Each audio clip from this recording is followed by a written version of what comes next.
speakers. We have Rochelle Letau, Ed Fritz, and Danae Zubair. And I'd like them to introduce themselves and get started talking about scams.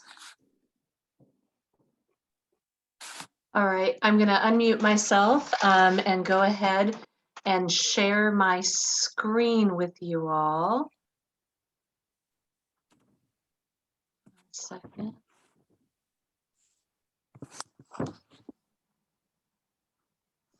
Up. There we go. All righty. As Barbara said, my name is Rochelle Letau. I am with the Idaho Attorney General's Consumer Protection Division.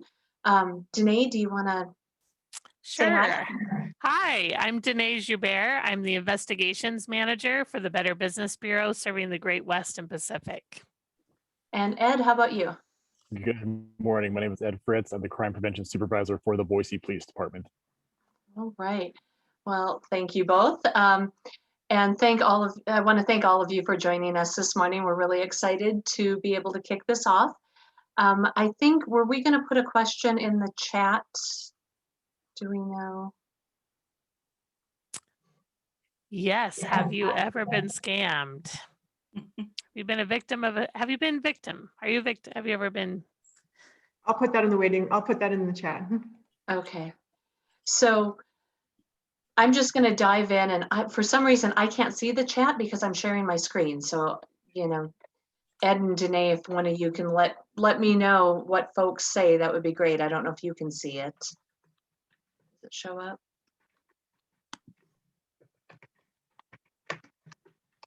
Or even if you've never fallen victim, what types of scams have you been close to falling for? We hope you haven't fallen victim. Yeah. All right. Like I said, for some reason I can't see the chat, which is very strange, but we're gonna just roll on, because what Danae, Ed, and I are going to talk about. Here. Oh, not sure what happened there, but we are going to teach you how to spot tricks that scammers. Oh, Rochelle, you went on mute. I saw that. Yeah. Oh, we love technology, folks, don't we? Yes. It's a whole new world sometimes. Hopefully, I don't know what you heard me say and what you did, and I didn't say that much. But today, Ed, Danae, and I are going to teach all of you how to spot tricks that criminals use when they try to defraud you. And we're also going to share with you examples of how scammers have used these tricks against Idahoans, okay? So let's go to the next slide. It wants me to admit people to the wait room. It is not, okay. There we go. So, like I said, we're talking about scams and the tricks scammers use. And really, it feels like there are a million scams out there.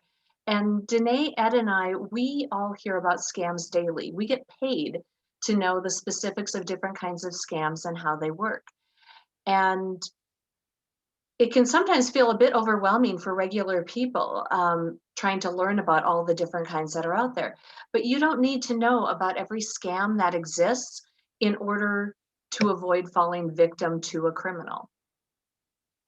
I saw a few of you on the cameras before I went to share, and it does seem that I think everybody who is joining us today knows what it means for somebody to sound like a broken record.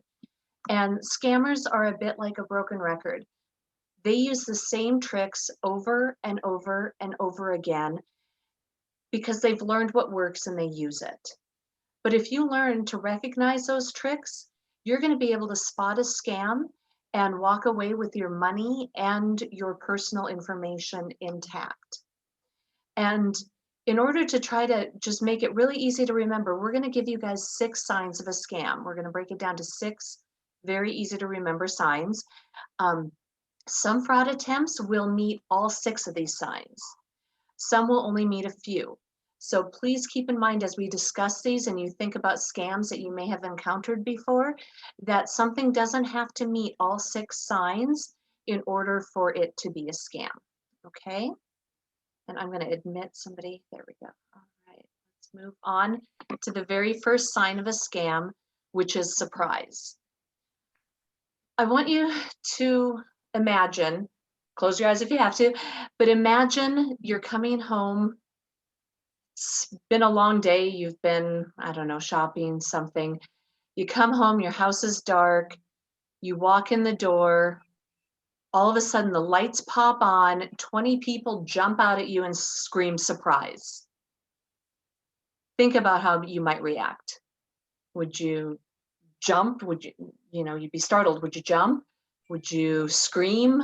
Would you let some colorful language fly? You might do any of those things. You might do all of those things. But more important than how you react, I want you to think about whether or not you would stop to think before you reacted.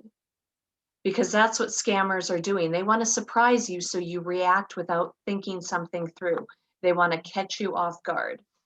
Scam victims will often report that they were contacted out of the blue, so they were surprised by the contact. And because they were unprepared, they reacted in a way that they normally would not have reacted. Danae, I think you're going to give us an example of how scammers use the element of surprise. Yes, thank you. So one of those elements in social media, if you have a Facebook account, is you'll get a message from one of your friends that says you are eligible for a grant of some kind. And they may even tell you that they receive money themselves. And this grant may be from the Idaho Department of Health and Welfare. It may be in the form of COVID stimulus news. It may be from the Bill and Melinda Gates Foundation. Maybe Costco is giving some sweepstakes, and you get really excited about this opportunity to receive free money. And oftentimes they'll move you off onto someone on Facebook that you don't know, who will then want you to pay some sort of administration fee or taxes in order to receive this money. And if you do send this money, unfortunately, this free money or grant will never arrive. Thank you, Danae. All right, let's move to the next sign. If I knew how to work my mouse, we'd all be in good condition here. All right, the second sign of a scam, we like to think of it as hurry up. Scammers are going to pressure you to act now. They're going to tell you that something is an emergency or time sensitive, and that if you don't act immediately, usually one of two things. They're going to tell you that something terrible is going to happen if you don't act immediately. Your social security number is suspended, or somebody is going to end up at your door and arrest you. They'll also say that you may miss an amazing opportunity. The next person in line is going to win the sweepstakes prize, that type of thing. In order to combat that urge to act quickly and act without thinking, we want everybody to slow interactions down. If somebody's contacted you on the phone and tells you you have to act immediately, don't fall for that. Don't let that pressure get to you. Tell the person, thank you for calling, hang up, and then investigate, research whatever they were trying to do or say or sell on your own.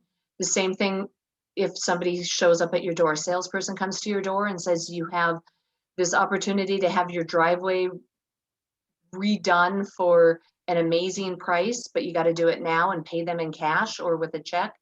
Please don't do it. Slow the interactions down, okay? Ed, I believe you've got an example for us of the pressuring a victim to act now, or a potential victim. That is correct. One of our typical scams, we do see this, that tries to get you to act quickly, act now, is a jury duty arrest scam. And we've had recent victims lose in excess of $17,000 to this exact scam where they will receive a phone call from someone posing as a person with a local law enforcement agency. In this case, most recent victim was said they were called by the Ada County Sheriff's Office. The deputy they talked to claimed that there's an arrest warrant for the victim, and an effort for them to comply and not be arrested, they needed to go and buy vouchers. In these cases, these vouchers were actually prepaid Visa gift cards at different retailers. So unfortunately, the victim was very compliant in this case, and they were actually sent to 8 different retailers around the Boise area, buying thousands of dollars in prepaid Visa gift cards at every single one. And in the end, scratching off that number on the back, giving the full number and the PIN number to the deputy on the other end of the phone line. Typically when we see these happen from a law enforcement agency, where they pose as a law enforcement agency, they will make up a common name, or go onto social media, go onto news releases, and find an actual name of an officer or deputy that works for that agency and use that. But one thing to always remember is law enforcement will never call you and threaten you with arrest. They will never call and demand payment like that. And so please, if you get that phone call, resist that pressure to act now, resist that pressure to hurry, and slow down and take your time to research the situation. All right, great. Thank you, Ed. All right. So our third sign of a scam, I like to think of it as what's your number? Scammers are trying to obtain your personal information. This might be your social security number, your credit card number, bank account, Medicare. If it's a number you wouldn't want spray painted on the front of your house, it's not a number you want to ever give somebody you don't know is who they say they are. If you provide your personal information to a scammer, it is going to greatly, greatly increase your potential for being a victim of identity theft. We advise that if you don't know with 100% certainty that who you're speaking with, who you're interacting with, is who they say they are, don't give your personal information to that person. As Ed just said, most government agencies, the police, they're not going to call and they're not going to contact you by phone, and they're not going to threaten you with arrest, that type of thing. Please be aware, though, that you can't trust your caller ID. Scammers have the ability to spoof a number. Is what we call it, SPOOF, spoof. And they can make it look like they're calling from a legitimate government entity when really they're calling from out of state, or more likely even overseas.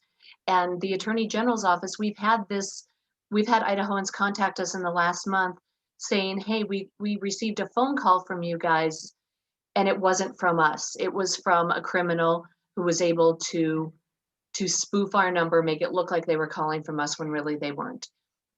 If you think a legitimate government agency may be trying to contact you, you are better off just hanging up, confirming that phone number yourself, either in the phone book or online, and then initiating contact yourself, which is what the folks who got these phone calls from the supposed AG's office did. If you end up disclosing personal information to a scammer, to a potential criminal, we want you to report it to the Federal Trade Commission, and you can file an identity theft report with them. You can do so online or by calling them. And when we're done today, one of us will put those phone numbers and emails, or not emails, but the websites in the chat box. Keep in mind, scammers may not just be trying to get numbers from you, they may also be trying to get access into your personal life. So beyond numbers, it's also access into your life. Danae, do you want to share an example with us? I do. This is also happening in the business world. If you do business with Amazon, Marriott, Expedia, Facebook, that's just a handful of companies whose customer service phone numbers have been spoofed, as Rochelle was saying. And even if you ask Siri, or you're on your Android phone, hey Siri, give me the phone number for Amazon's customer service, the scammers have figured out a way to put a fake number in. So you might get a response back that sends you to a call center in India that's actually a scam call center, and you're not speaking to the company. And as Rochelle was saying, they're going to start asking for personal information that's completely unrelated to what you want to do. Last year, we had a really good example with Expedia. People were calling what they thought was Expedia, ending up with a scam customer service center. And unfortunately, if you give the scammers your email address, at the time they were able to log into Expedia and pull up your travel itinerary and then get the details. You thought that you were talking to an agent who knew what they were doing. And then they started asking you for visa numbers, social security numbers, asking you to buy gift cards in order to change your travel or cancel. And that was very unfortunate for a number of people.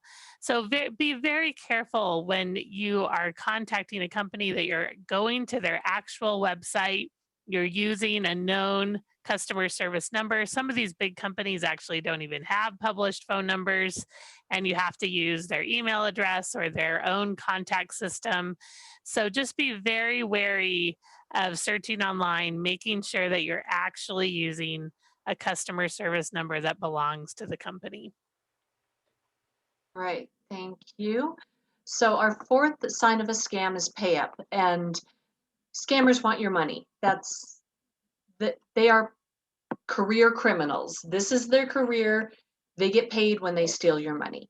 And as Ed said, they often try to do so by getting you to buy gift cards. That's one of the ways they do it. In 2020, Idahoans reported losing $10 million to scammers, to fraud. And those are only the folks that filed a report. We know there are a lot of folks who fell victim, were embarrassed, and didn't report it. The median amount of money lost by Idahoans was $295. And I don't know about most of you, but I don't have $300 just lying around that I can hand over to a criminal. Gift cards, they'll try to get you to pay them in a variety of ways. Gift cards are a very common way now. As Ed mentioned, they'll have the victim, they'll direct them to a number of different stores to buy different gift cards. They have the victim read the number off the front of the card, the 4-digit PIN on back, and then they drain that card of the money. We also hear about victims sending money to a scammer via wire fraud. So, wire transfer. Basically, you would go to your bank, they give you a bank account number at a different bank, you transfer the money directly from your account to that criminal's account. We also are hearing about scammers asking people to pay via applications, like direct transfer apps, Venmo, Zelle, Cash App. Those are ones you would use on your phone to pay friends and family back for different things or transfer money with your friends and family. Scammers are asking folks to pay that way as well. The thing that all of these have in common is that once you pay that money to that criminal, it is almost impossible to recover it. Ed, I'm going to throw to you for our example on this one. I could probably use so many different scams as an example here because it always comes at that end where they're looking for that payment, that money to get through there. So one that you're probably not going to hear through the rest of the presentation today is actually a puppy scam or a pet scam. And so we'll see these when a person starts looking online, trying to find an animal to purchase. Typically, it's kind of a unique breed, an expensive breed, one that you're not going to find on your average seller here locally. And so they'll come across a website where everything looks to be on the up and up and jet, and so they'll start communicating with the breeder, going back and forth, eventually paying the breeder ahead of time before they are shipped the animal. Once again, the payment methods can vary on this. We've seen everything from wire transfers to the different payment apps used. And then once you pay that initial amount, then the fees will start coming on top of that. They'll ask for additional fees such as licensing, shots for the animal, things of that nature. And they keep asking for more and more and more money, going back to the well again and again. And we've had people actually show up at the Boise airport expecting to pick up a shipment of a pet, only to find that they have been scammed by a person and they're now out thousands of dollars. Thank you, Ed. Our fifth sign of a sign is secrecy. Scammers do not want you to tell anybody what's happening. They're going to tell you you have to keep it a secret. They don't want you sharing what's going on with somebody who might be able to see through their deception. By talking about scams or talking about what's happening, you spread the word and you give others the tools on how to spot scammers.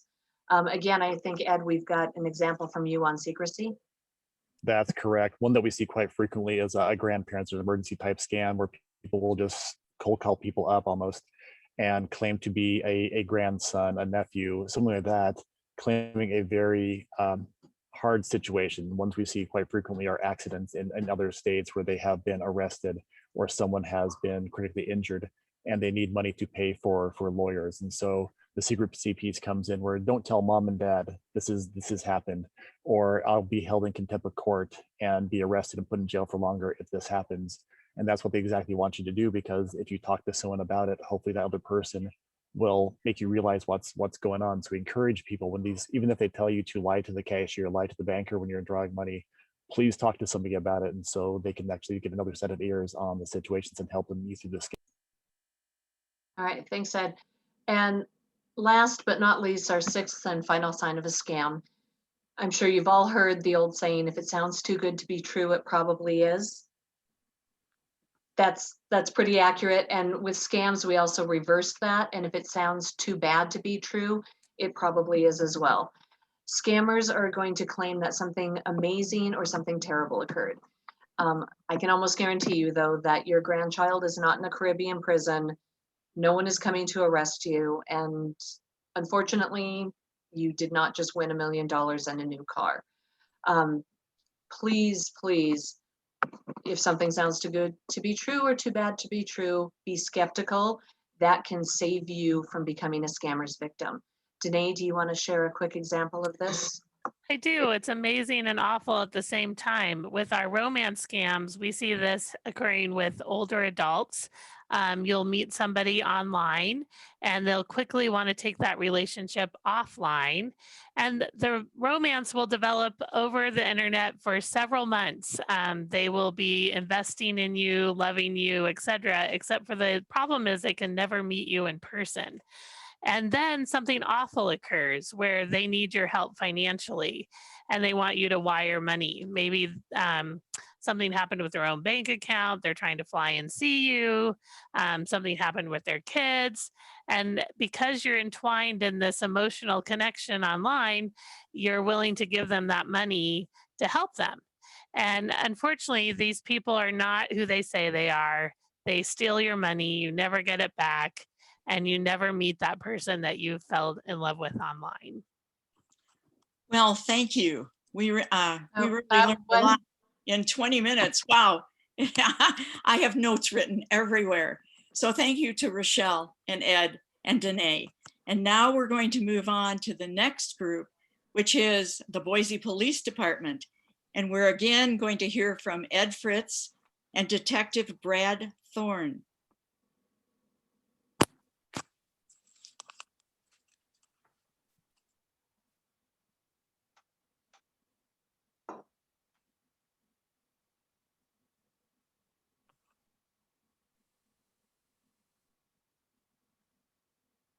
The mute button found me again, so I hope you can hear me and see me now. Thank you once again.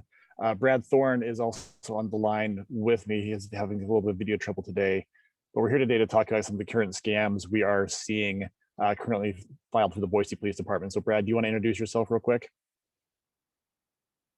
Yeah, hope you can hear me. My computer keeps freezing. My name is Brad Thorne. I've been a financial crimes detective for the last 15 years with the Boise Police Department. And any police report that comes through, I review. So all of the stuff that's been talked about thus far is what we're seeing all the time. So hopefully we can give some good information. So you're getting right into it, because I know we're under a short time constraint here, but one of the things that we do see quite frequently from victims is different phishing attempts. So we put on the screen phishing for victims, and these come in many different forms that we see. And so the first we see is computer pop-ups. You'll just be surfing the internet on your computer, on Facebook, on shopping, and all of a sudden a pop-up will come warning you of dangers on your computer, warning you of viruses, getting you to act. Also, quite frequently, we see cold calls happening where, once again, you'll see a phone number come up on your caller ID of maybe a number you don't recognize, maybe it is a number you do recognize, where it says it's from a specific business, a law enforcement agency, anything of that nature.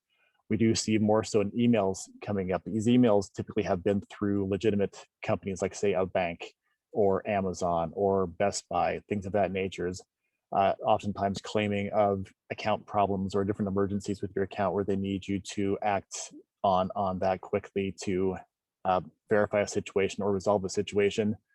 We also see many coming through on social media as well, where it's either just a random message from someone you've never met, or an old acquaintance trying to get refreshed with you and revisit you to rekindle that relationship you previously had.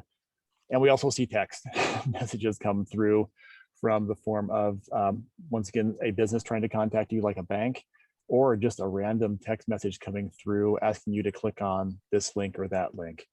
Brad, anything else to share on top of the phishing?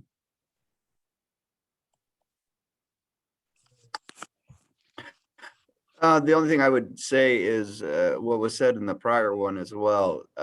Make a phone call to that friend who reaches out to you on social media. That usually happens later on after the money's already sent, that you end up calling that person that you haven't talked to since junior high, and they say it's not me. Their site's been catfished or something like that. So always call and check. One thing that we are seeing quite frequently in so many reports is just that ask for computer access to truly get into everything in your life. And so the typical computer access scams we see come from a multitude of different ways, but typically involve some sort of, tech company, software company, something of that nature. We've seen many frequently from Amazon, where it'll either come in the form of an email, a phone call, you name it. But once you contact them, it'll come back around to them taking you through the process of hitting this button, loading this software and such like that, until now they have access to your computer. We've seen the exact same thing from Apple or Microsoft calling you. We've seen it from PayPal. Recently, we've seen a number of people get emails from Best Buy, once again, with that end goal of trying to get access to your computer. Ones we used to see in the past quite frequently were through the pop-ups, through other things of that nature, where you would actually have an antivirus software company contacting you about problems with your computer, on your computer currently, that there's all sorts of bad things happening, from viruses to malware, you name it. And they want you to, once again, sign up for their services, and eventually you give them access to your computer, think you're signing up for a legitimate business, or just other computer services in general. Brad, got anything to add? Yeah, these are all characterized under imposter scams, meaning that somebody is just identifying themselves as somebody else. And don't ever let anybody have access to your computer. There's absolutely no need for it. And once they have access to the computer, remote access, they have access to everything that's on that computer. If you log into your bank account there, if you log into your social security account there, they have every access to everything you have. So as soon as that occurs, if it does, hopefully it doesn't, but unplug. Best Buy has their Geek Squad you can take your stuff to. Staples does a good job. Get the viruses and the spyware that they've put on your computer off. Because typically these scams will, once they get into your bank account, they will move money around and claim that you owe them money, that something happened through the process where they gave you too much money back or something of that nature. And so when you think you owe them money, it's actually your own money that they've moved around to different accounts to make it look like you have accidentally gotten thousands of dollars back that you shouldn't have, when it's actually your money to start with. Brad, I'm gonna have you talk about money mules and what we're seeing with them.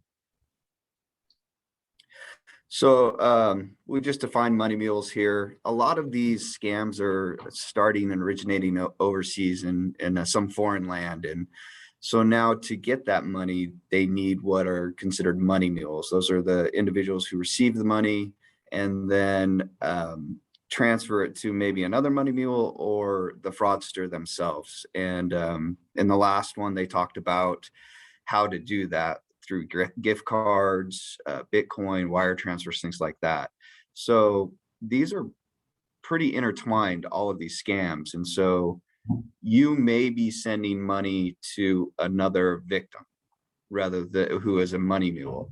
and that money is then going to be transferred to the actual fraudster. And a lot of times what happens is you start out as a victim and then become a money mule once they've taken all that, all the money they can from you. So recognize that if anybody needs you to transfer money for them, through whether it be a job employment scam or a romance scam, anybody that you haven't met in person is asking you to transfer money, there's absolutely no need for it, because anybody from anywhere nowadays can transfer money and they just need to log on to the computer. So that's the biggest red flag there. And then you're going to be acting as a money mule. And we've seen these happen too with some like the overpayment scams as well. I know someone mentioned that in the chat box that they were trying to buy something online and they received a check for much larger than the amount they were supposed to receive. Exact same thing. They're sending you a fraudulent check, asking you to send your good hard-earned money to maybe another person, maybe them, or whichever like that. But once again, another red flag to look for if you have to send money that you weren't expecting to get from them. Yeah, we're actually seeing a lot with the lottery scams that you're going to talk about, where you have to send money to pay the taxes to get that money back from you.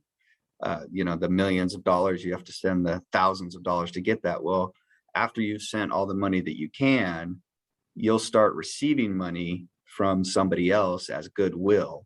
It's that, yeah, you're going to get your money. Here's 5,000 for the 10,000 that you've sent. Well, that's coming from another victim and you're acting as a money mule. So you might start out as a victim and then end up as a money mule. Sorry, go ahead. That's why the perfect transition into lottery scams that we do see. And these come from the typical things that we heard we expect to quote unquote win money from. So many victims mentioned Publishers Clearinghouse.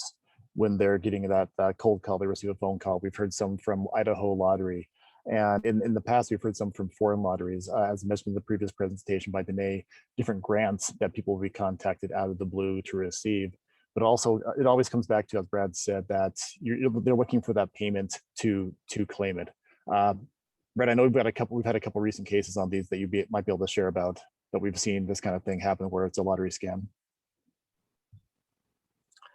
Oh yeah, the lottery scam, obviously, a lot of times it's the Publisher Clearinghouse right now. And I had one in particular where they were asked to send money via cash through the UPS. And so what that person ended up doing was sending the payment for the tax on the 5 million they won, 5,000, and putting it into a magazine, wrapping it up into a package, and then sending it off to wherever they were supposed to send it. Unfortunately, this person did it 3 times, finally saying, hey, I don't have any more money and I need to get my money. Well, then that person started receiving money, 2,000 as a goodwill. And that money came from somebody in Georgia. And I ended up talking to that person, who was a retired teacher, who also thought that she was paying off taxes for the Publishers Clearinghouse that she had won. So we had 2 victims, one in Boise, one in Georgia, and probably more that are intertwined with just money being transferred from one of them to the next. First, it was that person's money, then it was money coming from another victim, and they were all then supposed to go into a Bitcoin wallet. And we luckily were able to get the money that was sent to the victim here back to the victim in Georgia, and then stop a few of those UPS transactions. Because when things are sent through the mail, there's a tracking number, and if we get on it fast enough, we can follow that tracking number to where it's at and stop it. In fact, an officer just did that and got 15,000 back today to a victim. One scam that just doesn't seem to go away, that we see reports on almost weekly, if not many times a month, is the Social Security scam. And when it comes down to, if anyone calls you about your social security number being compromised, it's probably going to be a scam. If that phone call continues and they start mentioning drugs, rental cars, the state of Texas, it's still probably going to be a scam on top of that. leading on, maybe that conversation continues further from there. When they start mentioning warrants for your arrest, it's still a scam with that. If they start talking about you need to move your money to a safe account and they're to help you do that, and so they want you to move that to purchase gift cards so that they can safely transfer your money out of your account so it's not stolen, it's still going to be a scam with that. And if they mention have you cooperate so they can arrest the criminals that stole your social security number, and so you're putting up money to help them find that criminal and track that criminal down, it's going to be a scam in the end. So anything that has social security number calls up, it's going to be a scam. So I don't think I can emphasize that enough. Brad, anything to add to this one? Two things. First, the one I talked about, that 15,000 that we just got back, was the same thing. She was called Social Security scam. Her Social Security was used to rent cars in Texas. I don't know why Texas, but and then they bullied her by keeping her on the phone the whole time, and she ended up mailing that money out. The other thing I would say to anybody who has ever called Social Security, you know they're not calling you because you're online for hours to get a hold of anybody. So nobody's actually from Social Security ever going to call you. That would, I mean, anybody who's ever dealt with them should know that. And lastly, just kind of talking about different ways we see currently that they're taking your money. I think they've all been mentioned at least one point in time before through the past couple presentations. Very frequently we see gift cards. We'll have you go either buy specific store gift cards like Target gift cards, Walmart gift cards, things that they can spend truly anywhere in the world, or the different kind of prepaid Visa cards, MasterCard, things of that nature. Cryptocurrency is popping up quite a bit as well in the number of scams that we've seen. Another method that maybe people don't quite understand truly what they're doing, how the whole piece system works, and they're taking advantage of that. You know, we can fairly consistently see money transfers, wiring money across the board to different places inside the US, or even we've seen cases that have been have people wire money to places like Thailand for different types of scams. And the one that keeps kind of recurring over and over again, we've seen more recently, was the mailing cash. And I know Brad has a couple of great examples on these, especially the mailing cash instance that we have seen recently. Yeah, the one we just recently had where UPS was able to stop it because the victim came in with a package wrapped in foil, which was a little bit suspicious. And then they were able to stop that. I don't remember exactly how much money that was, but Ed probably does. But yeah, people will come in with put it in magazines. They're buying sheets and putting cash into sheets now. It's never a good form of payment to put cash in any kind of mail. That in itself is a scam. The cryptocurrency stuff that is starting to happen now is scary because once that money goes into a Bitcoin wallet or whatever it is we can't recover it at all.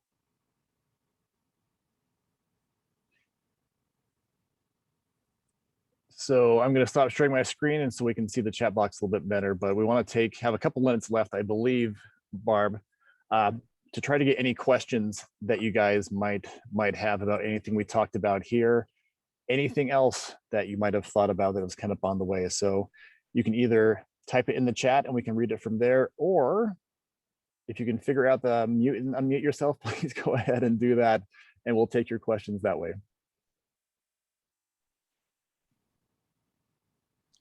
I see no questions in the chat right now.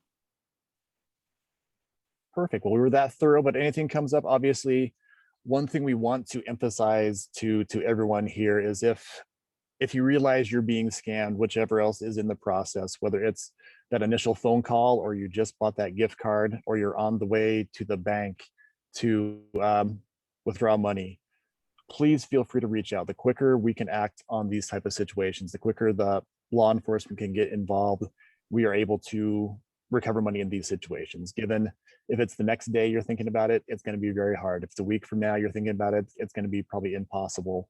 But the quicker that you can report it into us, the quicker that you allow us to act, the better chances we have of getting any sort of money back to you. Brad, anything else to finish up with? The only one thing I would say is there's 4 of us in the Boise Police Department's financial crimes unit, and I would encourage you to call us with any suspicion. I would rather field calls, and I do all day, to answer questions and stop you from being victims. And I don't know anybody except for a scammer that if you said, hey, I'm going to call the Boise Police Department, that would stop you from doing it. So please call us. Just even if you call dispatch to ask a question, don't feel embarrassed. This is a $1 billion industry. There is so much money being sent. There are people. My own mother-in-law was scammed. Luckily, we were able to catch it, and I could tell that story. But very, very educated woman who was married to a judge, and we met in the parking lot of Walmart like a drug deal because her grandson was arrested for selling drugs, which he wasn't. He was in college. It happens. They're very good. Don't hesitate to reach out and ask questions. And that's what we're here for. Well, thank you very much, Ed and Brad.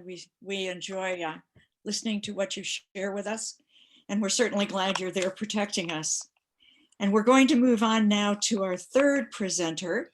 This is Sunrise Ayers, and she is going to talk about how to spot financial exploitation and not be a victim. Good morning, everyone. So my name is Sunrise Ayers. I'm the Deputy Director with Idaho Legal Aid Services. And I've been an attorney with Idaho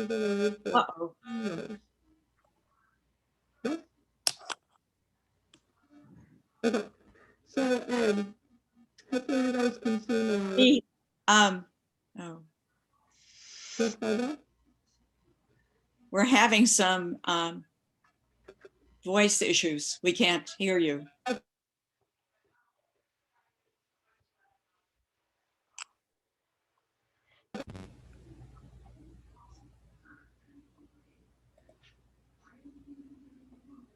Can you guys hear me now? Yes. Okay, great. So my name is Sunrise Ayers. I'm the Deputy Director at Idaho Legal Aid, and I have been an attorney with Idaho Legal Aid Services for 15 years, where I've staffed our senior hotline.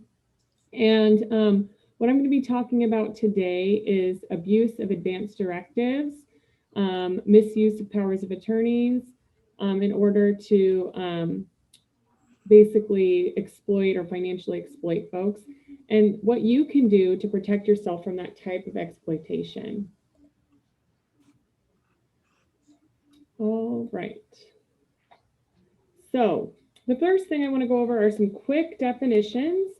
Because we're sort of in a legal realm here, I want to make sure we all understand the different terminology I'll be using. So first, when I talk about a power of attorney, that's a legal document by which one person, the principal, gives legal authority to another person, the attorney in fact, to act on his or her behalf. So the principal, when we talk about the principal, that's the person who names another to act on their behalf. And the attorney in fact also can be referred to as the agent, and that's the person named in a power of attorney as being authorized to act on behalf of the principal. So when we talk about powers of attorney, they can be broad authority or limited authority. So broad authority covers most or all of the things that a principal could legally do for themselves. Limited authority is where an agent's powers are limited in time or in scope, such as a parental power of attorney just to enroll kids in school or take them to medical appointments, or a power of attorney that's just for selling a home, for example. We'll talk about competency, which is required in order to execute power of attorney documents, which means over the age of 18, not under duress or undue influence, and having sufficient comprehension to understand what the document is and what effect it will have when it's signed. A durable power of attorney, when we say a power of attorney is durable, it means that it would survive the incapacity of the principal. So a regular power of attorney, once a person becomes incapacitated or incompetent, the power of attorney ends at that same time. But if it's durable and contains durable language, then it survives that incapacity. And then lastly, springing means a power of attorney document that doesn't kick in right away when it's signed, but kicks in after some later condition is met, such as a doctor's letter saying that the person can't act on their own behalf anymore. So that's it for definitions. The first type of power of attorney I want to talk about with everyone is the durable power of attorney for healthcare. So it is exclusively for healthcare decisions and healthcare concerns. It allows you to name a trusted person for all decisions regarding your healthcare, including healthcare providers, types of medical treatment. And unlike a living will, which I'll talk about in a second, it allows your attorney in fact or agent to make medical decisions anytime you're unable to, not just at the end of your life. So a power of attorney for healthcare then can kick in if you're, for example, in a car accident and unconscious. Then your healthcare providers have someone they can contact to help make medical decisions. So it kicks in, when does it take effect? Anytime you're not able to communicate with your healthcare provider, that's when your power of attorney for healthcare kicks in. As far as a living will, that is a document that's often done at the same time as a power of attorney for healthcare, and it outlines your wishes regarding the use of life-prolonging medical care when you're not able to make those decisions yourself. So living wills provide the principal, the person executing it, with 3 choices: to have all medical treatment provided, including artificial life support procedures, to have no artificial life support provided, but to have food and water, either IV and feeding tube provided, or do nothing.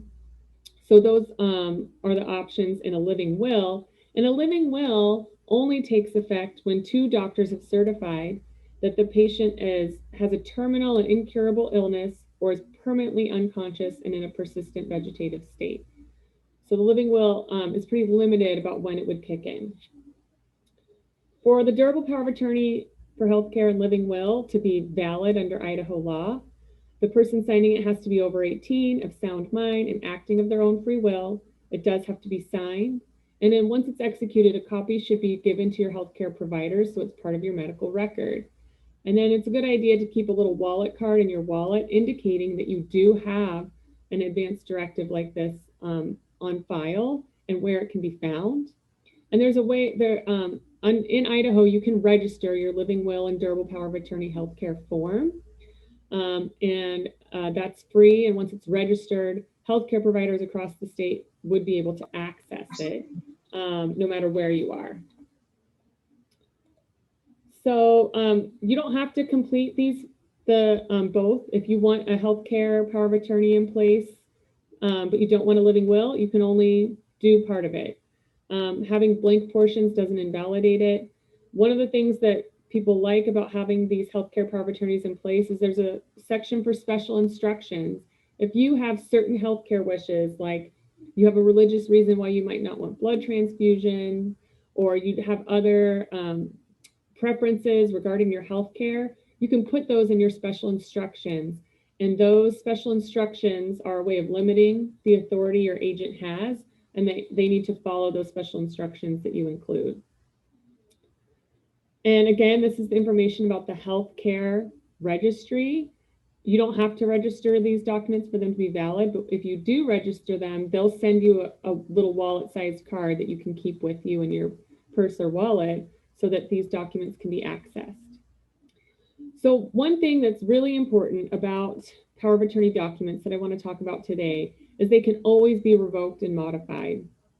So if you have done power of attorney documents, whether healthcare or financial, which we're going to talk about next, and something changes in your life, and that person you named you no longer trust, or you need to make changes to it, you can revoke it or modify it by either creating a new living will and power of attorney or revoking the existing one. So how do you revoke it? If you sign a new one, it replaces the prior one. So So that's one way of revoking it, just doing a new one. And if it's later in time, it replaces the prior one. But another way that you can revoke it is by writing revoked on the document or writing canceled on it, or by burning or tearing the document. The best way to revoke it is to physically destroy all the copies. Another thing that you want to do is if you have revoked a power of attorney, you need to make sure you notify everyone who might have a copy of it that it has been revoked. And if you've done a new one, make sure that they know that a new power of attorney document has been put in place. So, power of attorney for healthcare, what might abuse or misuse of this type of document look like? So one good thing is that powers of attorney for healthcare do have a lower risk of being abused or misused by the agent because they are springing. They don't kick in right away. If you're able to communicate with your healthcare providers, they don't come into play at all. And they are limited in scope. They only pertain to medical decision making. So because of those two limitations, you have a much lower risk of these being misused in some way. So I'm going to talk about a couple of complaints that we do see about misuse of powers of attorney for healthcare so that you are aware of them though. So one, we will get complaints that an agent in a power of attorney for healthcare has made the decision that a senior should go into a nursing home or assisted living facility when that is against the senior's wishes. So first of all, if you are competent, then this decision cannot be made for you because again, the power of attorney for healthcare is springing. It doesn't kick in when you are competent and can communicate your wishes.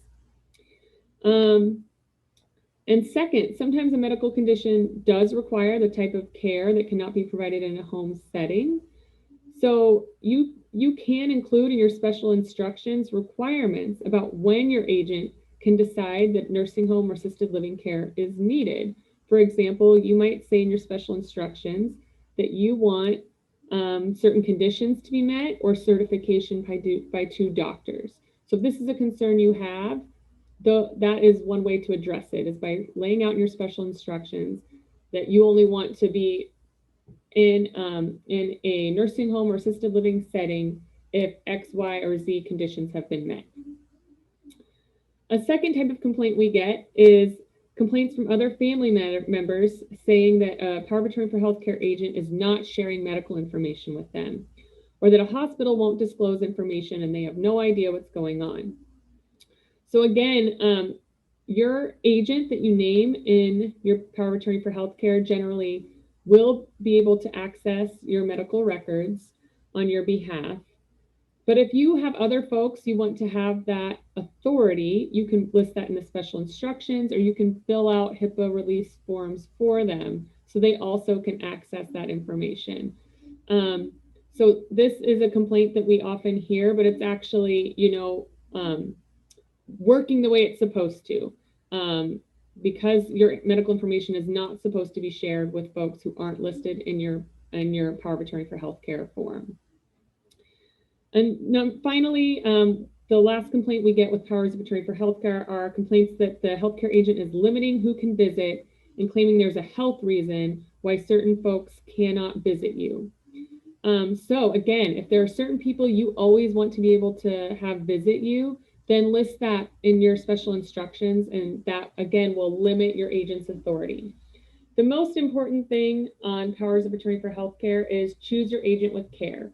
Don't feel pressured or compelled to choose who lives closest to you or who's your oldest child.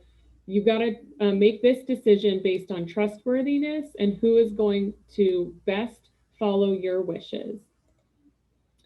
So now I'm going to talk about power of attorneys for powers of attorney for finances.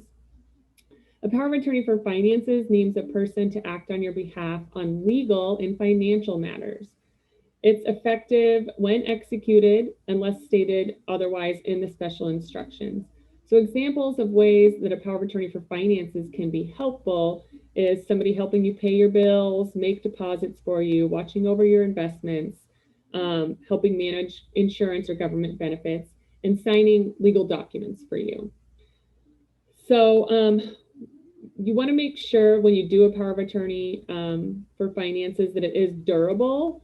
That way it does last beyond your incapacity, because in most cases, the only reason you would want a power of attorney for finances is so people can help you when you're no longer able to. If it's not durable, it doesn't accomplish that. You can make a power of attorney springing. So you can say, I don't want it effective right away. I only want it to come into effect. For example, if I'm incapacitated and there's been a letter by a physician, a psychologist, or an attorney saying that I'm incapacitated, only then will my power of attorney kick in. You can also choose the scope of authority. So, usually a power of attorney for finances is a broad authority that covers all financial and legal matters. That leaves more potential for abuse and misuse of the document. So if you know you're only going to want help with paying bills and your bank account, then limit the scope of your power of attorney to only cover those things that you're actually going to need help with. And that's one way to combat misuse and financial exploitation. Your agent that you name in your power of attorney for finances has certain duties under the law. These are those duties. They have to act in your best interest, act in good faith, act only within the scope of the document. They have to act with care, competence, and diligence. They have to avoid conflicts of interest, such as, deeding your house to them would be a conflict of interest. They have to keep records of all the transactions they're doing on your behalf. They have to cooperate with the person who's making healthcare decisions for you, and they have to preserve your estate plan that would be set out in your will or trust documents. So how do we prevent abuse of a power of attorney for finances? I would recommend using a springing power of attorney so that your document doesn't kick in right away, but only kicks in. You could say, this document's only going to kick in when I reach a certain age, or if I, or with a doctor's letter, something like that. As we talked about, limit the scope of the powers that are granted. You might, for example, say, I specifically, I'm not including the ability to sell or gift my home. So think about ways that you want to limit the authority you're giving the agent, and use your special instructions to clarify specific wishes that you have. Again, choose a trusted individual. This isn't a time to make emotion-based decisions, but a decision really has to be based on trustworthiness and who's going to be responsible with your assets.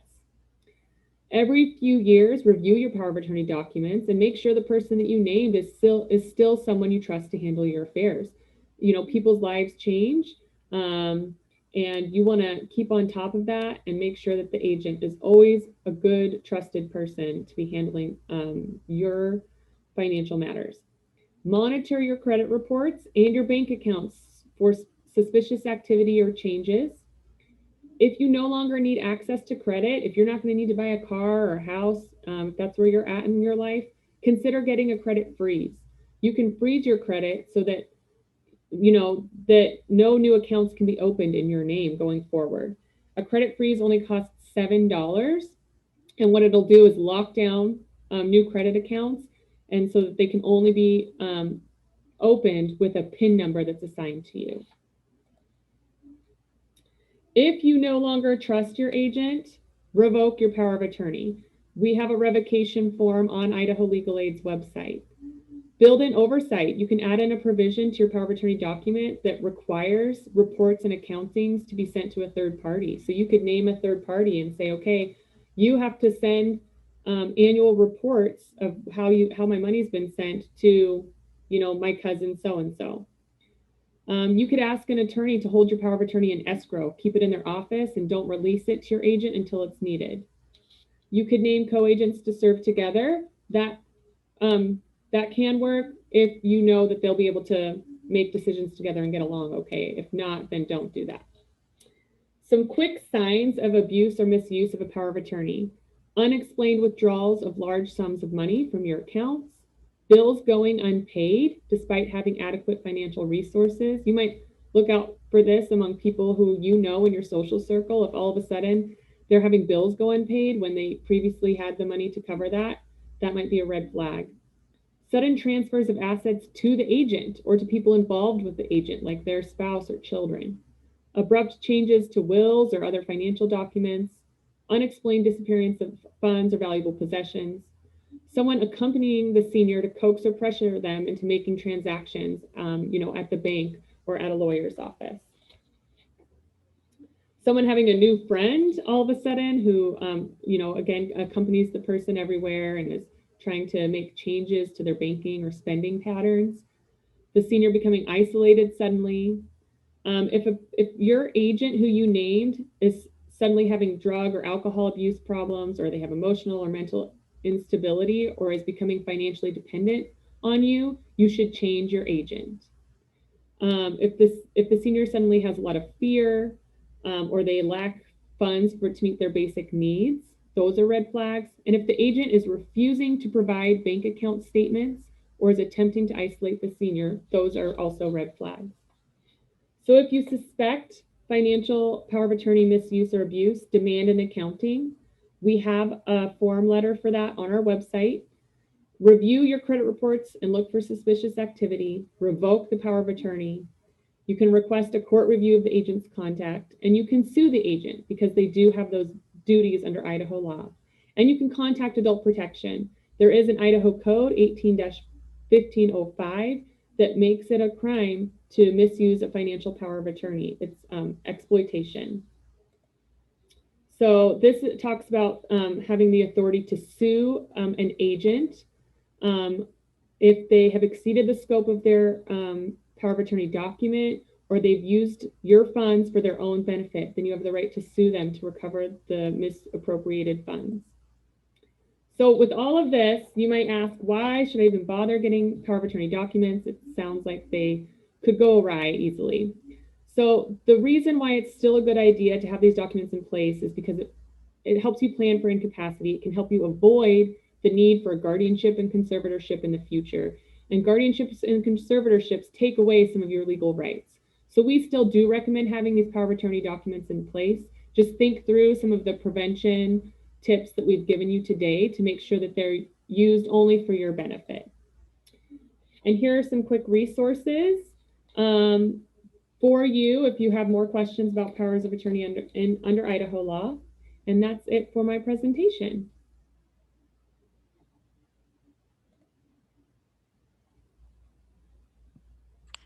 Well, thank you so much, Sunrise.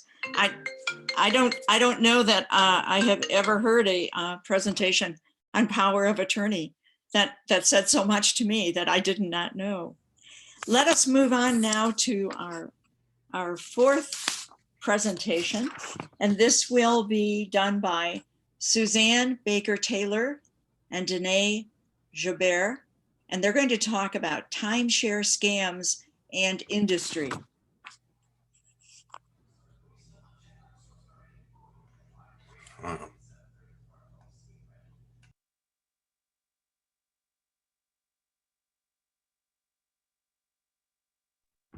Hello, can everyone hear me?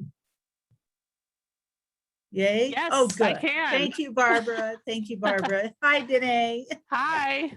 Hi. So everyone stretch your arms. I know it's already been a little while, but it's been a lot of great information. So what Danae and I will be talking about today, and Danae and I are both from the Better Business Bureau. You've already heard from Danae earlier today, is selling your timeshare without getting fleeced. So let me move on to the next slide. Hello. Move. I can't move Right. to the page. But come on, move.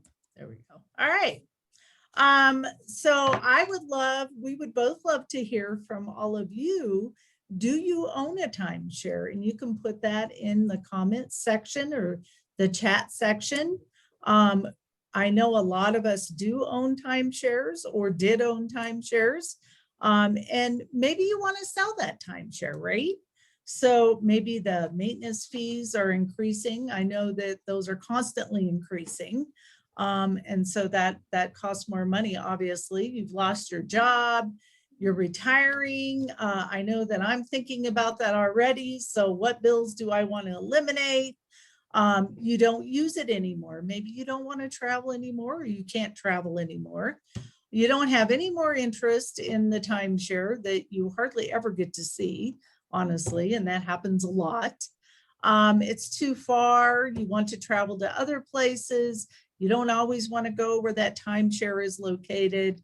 You're never able to book time. And I know we've heard a lot of this is I want to go at a certain time of the year, but other folks that are involved in that own the timeshare are going to be there at that time of the year. So I can't stay because I can't get there at that time.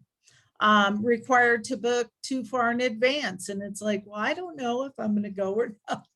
And then during holidays, it's always going to be booked by the other timeshare owners. Can't afford the loan payments. Physically can't use it anymore. And children don't want to inherit it, which we know that's always the selling tool, right? Yes. Is, hey, your kids get to inherit it. Preserving a legacy of lifetime vacations. I think that was the sales presentation I was in. Yeah, and me too. And I went through one of those in Vegas a few years ago, and that was their big selling point was, oh, your kids can inherit it.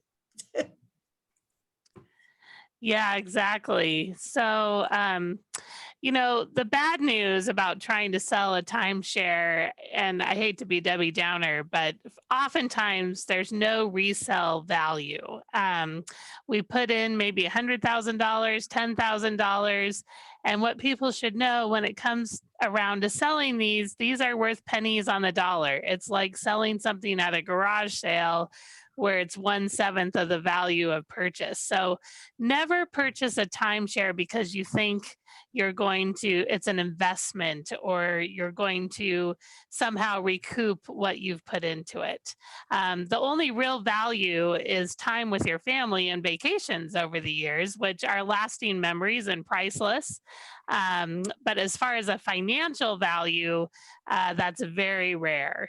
The other thing is if you have loan or mortgage obligations on that property, you are going to have to pay them off, and we'll get into that in a future slide. Sometimes you're in a non-cancelable lifetime contract, which is very concerning. And so we are going to have to look into that detail if that's a part of the issue. And as Suzanne was saying, these assessments increase annually. We've never heard of those remaining flat. And so even though you think you're budgeting for $200 a month, you might end up being at $400 a month over the years, which may put a huge strain on your budget. So we're going to talk a little bit about how the timeshare scam works. And how this happens is you own a timeshare and you're probably thinking about selling.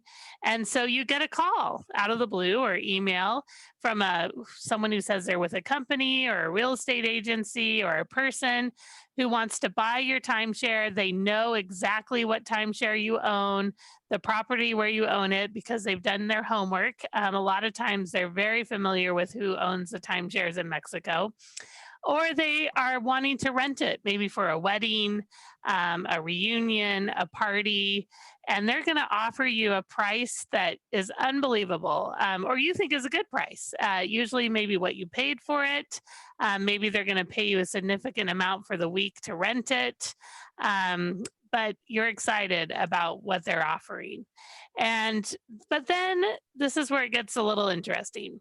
The person who wants to rent it or buy it from you is going to claim that maybe they're working with an escrow company, or they're working with a property management company or party planning company.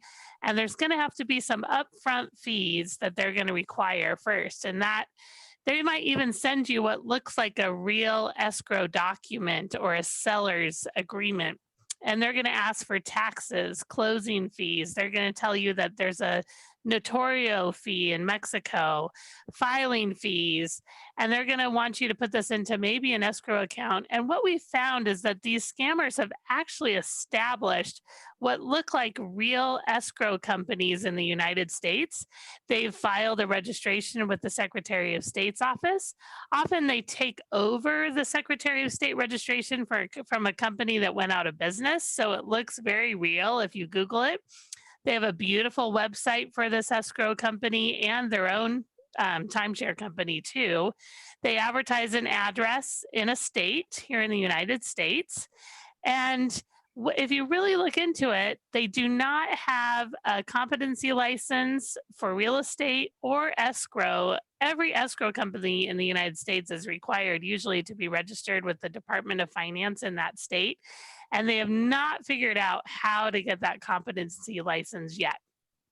Or they'll tell you, oh, we don't need to be licensed in the United States because we do everything in Mexico and you just need to wire this money down to this bank in Mexico. Well, again, this is not how it works. And that should be a huge red flag to you the moment you start wiring money, because when you wire money, you can't get that money back.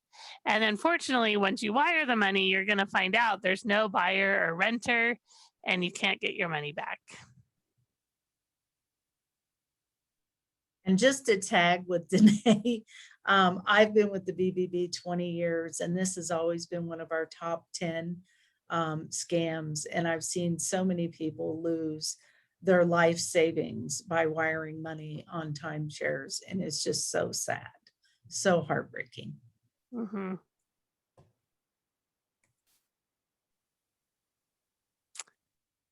All right, so if we go to our next slide. So how to avoid a timeshare scam. Never wire money. That's always going to be my number one advice. Never, ever wire money. Check out the reseller. Contact the state attorney general's office. Go to the BBB's website. Go to local consumer protection agencies, which would also be the BBB, in the state where the reseller is located. Ask if they have any complaints on file. Also search online for the name of the reseller, plus words like complaint or scam. Make sure that you do all of your research on the reseller. Ask about the fees. Is it better to do business with a reseller that takes fees after the timeshare is sold? If you have to pay a fee in advance, make sure you get the refund policies in writing. Ask if the resellers agents are licensed to sell real estate where your timeshare is located. So that's a really important factor. You only want to deal with licensed real estate agents and brokers. And you can always check those in the state. Go to the state website with the licensing agency to check to make sure that they have a current license. Also ask for references. If you're going to work with them, there's nothing wrong with asking them for references, not at all. Ask how the reseller will advertise and promote your timeshare. Get progress reports, stay in touch with them, and get everything in writing. I know, we all hear that, get everything in writing, but don't be afraid to ask for things in writing, everything in writing. It is super important. Okay, so how can I get rid of my timeshare? There's not a lot of great options, but because of the increase of timeshare exit companies, timeshare companies themselves have begrudgingly, for the most part, established deed-back programs. So if you own a timeshare with certain companies, you are able to sell your timeshare back to that company. And please realize again that you're not going to be getting a lot of money that way. It's pennies on the dollar, but it's safe. You're going to get your check, and that all the paperwork's going to be done correctly. And it's probably the easiest way to unload your timeshare if your timeshare company has that option. And so it's best to call them. Now, if you have a mortgage on that timeshare, you're going to have to contact your lender for options, because you have to pay off that loan before you can sell it. So again, we'll go over some options if you're in that situation in a up and coming slide. The next one is you can sell it using a licensed realtor. I would hire one specializing in timeshare sales so they can give you exactly what they think your timeshare is worth. They have the resources and expertise and how to get your timeshare marketed to the right people in order to purchase it. The other way is to sell it online or through an open forum like reddit.com. There's a few of these where they have forums where people will buy your timeshare online, and those can be a good way to unload it and get it advertised. But if you're going to do that, you're going to want to use a legitimate escrow company or attorney to help you with the paperwork and getting that done properly. You could also consult a licensed attorney specializing in contract law. Maybe you're in a non-cancelable contract situation and there's no way to deed it back or sell it. You may need to hire an attorney to help you with that situation, but just be warned that that's expensive. And so you're going to want to look into other ways first. The other way is negotiating with your timeshare company. Maybe they don't have a deed back program established, but maybe you can call them and with your circumstances, negotiate a way to sell it back or get out of your contract. Okay, next slide. So here's some options that you may want to avoid. There are a lot of timeshare exit companies. The things to consider with this is they often will charge you high upfront fees in order to start this exit situation. They often contract with attorneys and or they might one of the problems is they might tell you or give you advice to stop paying your loan, stop paying your maintenance fees. And so what would happen is your timeshare will go into foreclosure and you may end up having a ding on your credit history. In some cases, they may come after you in collections. And so it's an option. No one wants to go through that. And so if you can avoid it, we would highly recommend avoiding that strategy. And what we've found too is timeshare companies are now suing these exit companies. And some have been successful, some not, but they're refusing often to work with some of these companies. And so you want to be sure that this exit company you're working with has a solid track record of being able to get people out of their timeshares, and not just by their advertised claims, but actually really wanting transparency from them that they actually have something that works and maybe getting recommendations. Another thing that we've seen over the years is gift your timeshare to charity. You can get a tax write-off. Well, the problem with this that we've seen is that sometimes you'll get an appraisal for your timeshare for your IRS that's higher than what a typical resale value will be. And the IRS will take notice of that and they will come after you for misrepresenting the value of the timeshare. And we have seen people have to pay back taxes because of high appraisals when given to charity. Also, the charity really can't afford the cost of taking that on, and it might just give them a disservice in the end because now they're stuck with having to get rid of this timeshare, and that's not really a benefit to the charity after all. The other option we've seen is just people stopping their payments. This will affect your credit. It could put it into foreclosure. You will have collection agencies coming after you, and you'll probably be harassed. But some people do go this route. We would recommend other options first. Another option we've seen is vacation clubs. They'll come and say, we'll take your timeshare off your hand if you invest in a $6,000 vacation club where you're going to get discounted vacations for the rest of your life, kind of thing. And what we found with a lot of these vacation clubs is the discounts aren't really that great compared to what you could just find online. So really do your homework if you wanted to go that route to see if it's even a good deal. Thank you, Danae. That's a lot of good information. So how do you prepare to sell your timeshare? Your first step is to pay off the loan. It is very important that you pay off that loan first. Find out what it's worth. And some tips that I found is you can actually go to a real estate agent and find out possibly what it's worth that way. You can also look at other listings that have been sold on Craigslist or eBay or other websites just to kind of see what the value is of timeshares. So those are just some quick tips on trying to find out what it's worth. Also make sure that you find your deed, contract, your agreement, and any of the title insurance. Make sure you have all that paperwork in line.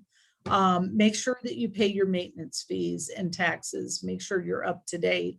I don't know how many times that I've heard where, especially some timeshare companies will say that we'll pay your maintenance fees and your taxes. Just make sure that you're paid up and that is being paid either way. Know whether or not your timeshare is legally classified as real estate or personal property. As this will make a difference in how it's conveyed to a new owner. And then finally, check with your owners association or the resort manager. I know a lot of these go through the resort managers to determine if there is documentation they need in order to complete the sale.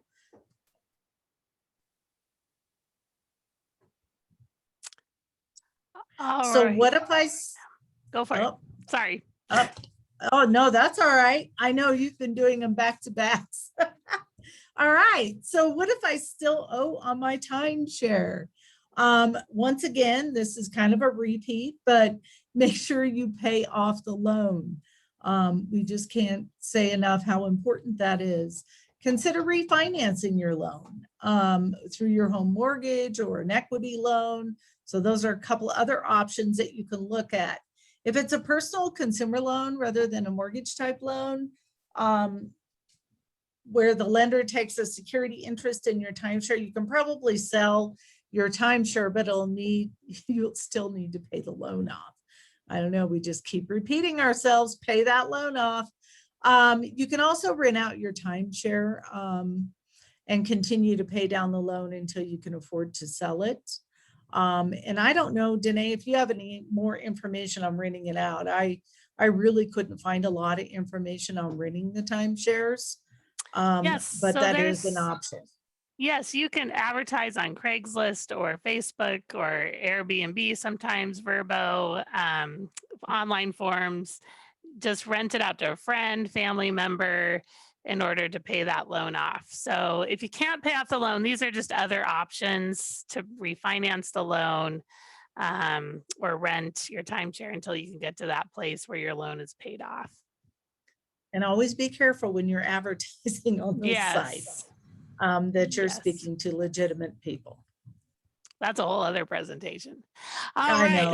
know. So you found a buyer. What are you going to do?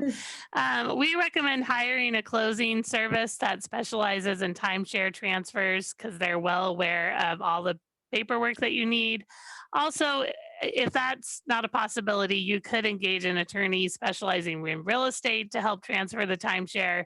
But again, that's probably a more expensive option than just hiring a closing service escrow company. All right, so our closing tips, be sure to research the company. You can come to bbb.org or our scam tracker, contact your local attorney general's office to see if there's any complaints or reviews. Give it a Google. I can't tell you how important that is. Put in the company's name and put scam or, government action or reviews and see what comes up. Also, please check the real estate or escrow company license with the state where they're advertising that they're located because it's required by law in most states. And you can always call us. I put our phone number in there for assistance and we can see if we can spot any signs that what you're dealing with is a scam and help you with some tips.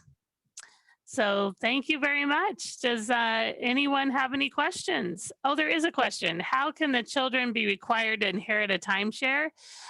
In some of the contracts with some of the companies, they do have provisions where this timeshare can be transferred to your children, but it's not required. So never feel pressured that you have to do that, because when it comes to the probate of your will, you should be able to sell it, but you're leaving your children to sell it as a part of that process.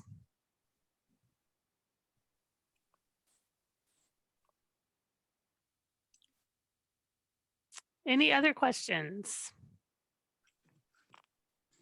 Well, I don't see any more, so I'd like to thank Suzanne and Danae, and I'd like to thank all the presenters. It certainly was an informational morning. And for everyone that's still with us, remember that next week on Tuesday, we have another scam movie, Catch Me If You Can. You do need to register for that. And then on next Wednesday, we have Scam Jam Day 2. So please don't miss that. And a thank you to everyone. Goodbye.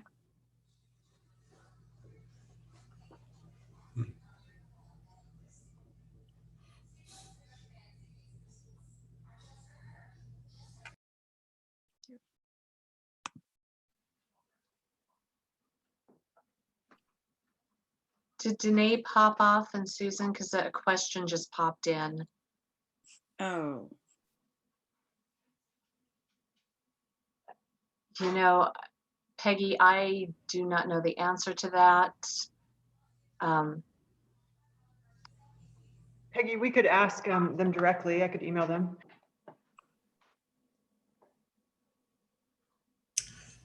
I had a question about all the presenters.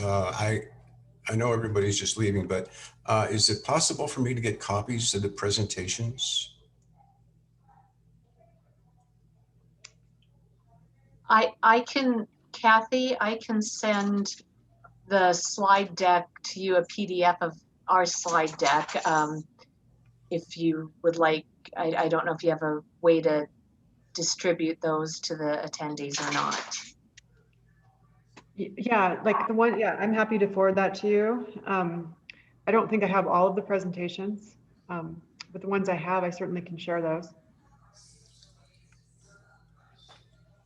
Yeah, I'm primarily interested in the power of attorney presentation. That went by pretty fast. There's a lot of information unpacked there. So I'd like to review it, and I'll probably have a lot of questions then, but it went by so quickly, it was hard to think of all the questions I had. Yeah, I will definitely ask Sunrise if I can get a copy of that. Great, And share thank it you very much, and ask Kathy. if I can share it with everybody. I thought the same thing, Kathy. I was trying to take notes because so many things that there were a lot of things that I'd never heard before. Right. So even this little idea of registering your power of attorney, and the state would give you a card to carry in your wallet. I don't think I ever heard that No, before. I haven't. Yeah. So wow. So Peggy, is this is your question, right? Are you Yeah. just selling the weeks that you can use your timeshare? I would think, not that I'm the professional, but I would think that's what you have bought. Yeah. Is that week, and that's what you would be selling. Yeah. I think. Yeah. I don't own one, but I was just sitting here thinking, you know, they were talking about